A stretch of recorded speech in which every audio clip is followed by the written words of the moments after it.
So, Metropolis. I looked at my husband tonight and I was like, I think I have a story I should probably talk about, because with 8 years under my belt living in Philadelphia and just having recently migrated to the burbs, I have to say, for my first time in the city, it was probably the best experience I could have ever had. And I am, of course, talking about being mugged. So, now, I have 8 years in the city, and I started out as a Temple student and then stayed because I couldn't finish Temple in 6 years, and then stayed longer because that's what you do when you graduate, and it was great. And I was living in an art museum area and having a very grown-up night where I was going to go walk myself from 17th and Fairmount all the way down to Broad Street, and then do another grown-up thing, take a cab, pay $10, and go down to Delaware Avenue and meet up with some girlfriends.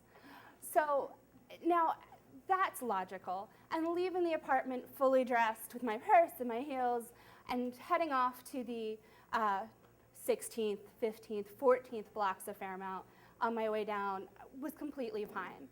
Popping into a not gentrified bar was also incredibly metropolitan and totally understandable. This bar was packed, and I didn't have a worry in the world because the ATM right at the front door and the bar stools moved back ever so slightly so I could kind of wedge myself in to grab some dollars.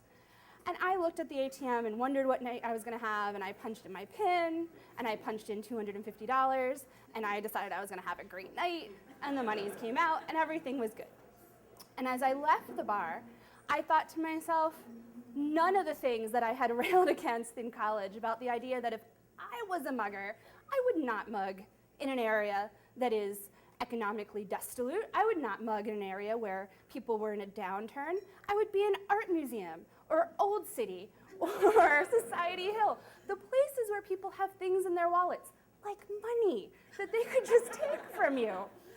Now, if any of these thoughts had been in my head for the few blocks that I was walking to Broad Street, I probably would have been better off.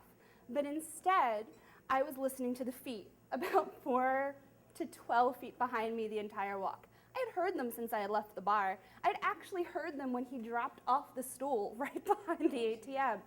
And instead of doing what would have made sense, which is to try and see how fast I could run in my DSW heels, I slowed down.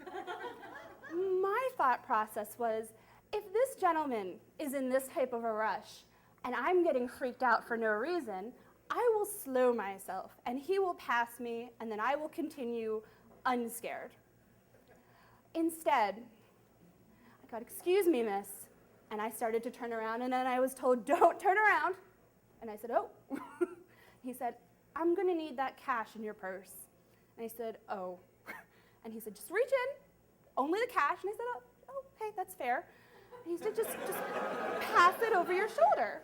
And I said, "Oh, okay." And I reached in and I went back, and our fingers brushed slightly on the way, and I almost thought that I should probably shake his hand, because there was no weapon that I know of, and there was no intimidation or fear.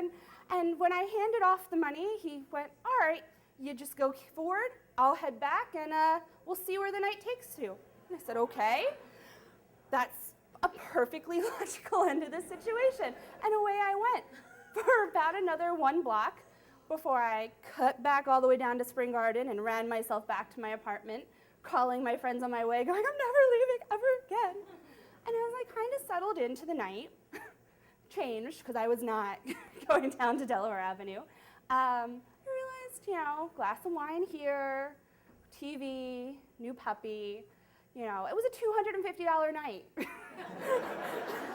But it was fine. That's all I got.